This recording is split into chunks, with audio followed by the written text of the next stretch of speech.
My name's Ryan Mitchell. I was, at the time, a quick reaction force commander in the Balkans, so in Bosnia and Croatia. Our job was basically to go out and to establish the corridor in our area, if there was something that went wrong, if there was a minefield incident, if there was an issue. We also were doing surveillance of the borders, and the other thing we were doing too is just presence patrols.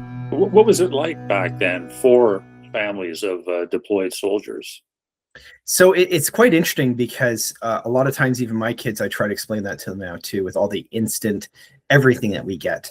Then we still had a dial-up modem, so it still would make all those funny sounds, send off emails, no pictures, no nothing. But we actually still relied upon mail. So for those of you who are kids out there, mail is actually done and sent to postage that actually gets sent off. So we still did rely on the mail system, basic emails, and phone calls. And on the phone calls too, for all of you who are in the forces and know that, or spouses that were in that as well, someone's always listening in. It's kind of tough to send, be too personal, because of, you want to make sure, there is no operational security or things being shared. But yes, someone is actually always on the phone with you. So that can be very trying for a lot of the families.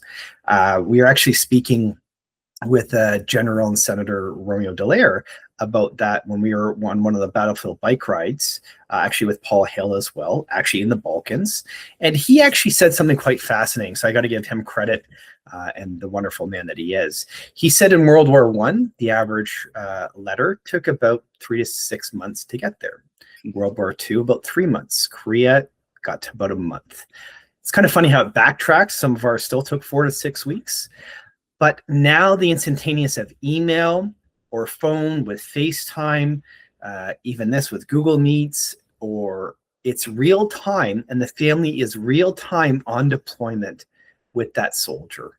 And that can be great in certain things and really not if there's a mortar attack, as we had, or different blackouts that are going on there, different mine or raids and all that. So truly the family is in real time with our troops now overseas, and I don't think we've caught up to that, and I don't think that's a good thing as well. Why is that? Why is it not a good thing? Because I've seen it where I signed up for this. My wife knew what I was doing, but my kids did not. So the need sometimes for instantaneous answers is not there, where there's blackout periods, where there's just a mortar attack hit and communications down, or Wi-Fi's down, or connections down.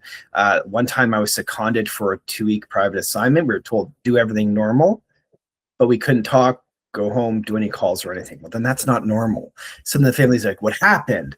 What went on? What went wrong? Or there's a mortar attack, and I'm like, hey, baby, I got to go. There's a mortar attack. Okay, well, what does that mean? So we hang up, we go to do our duty or our job. So for us, quick reaction force, that's our job. We go towards that danger. We go towards to fixing, and the family's like, what happened? What's going on? I don't know. And again, we're not really thinking right away. We can't just send that quick text message anymore, or FaceTime message, because we can't.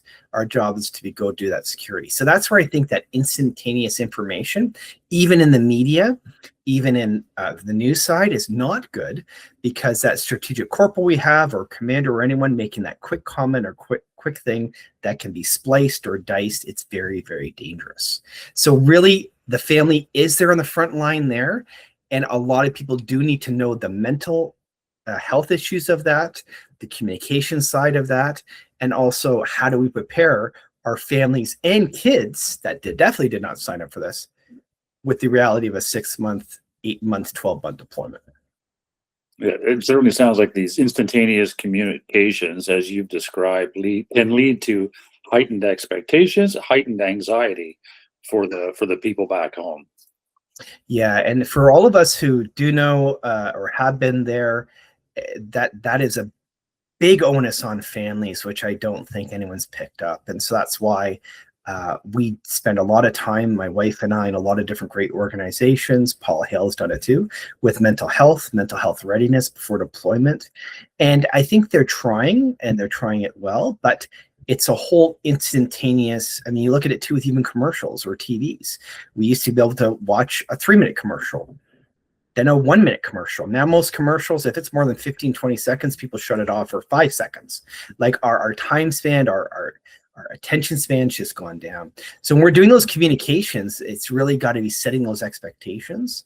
And for certain things, it's having the reality where those of us who used to have it where we just had a phone, it was static. And that's even if we were able to have that connection when we got back to the operating base, to have a shower, a hot meal, have a quick call home if we could before we head off. Thanks very much, Ryan, for doing this today. No problem. Appreciate it.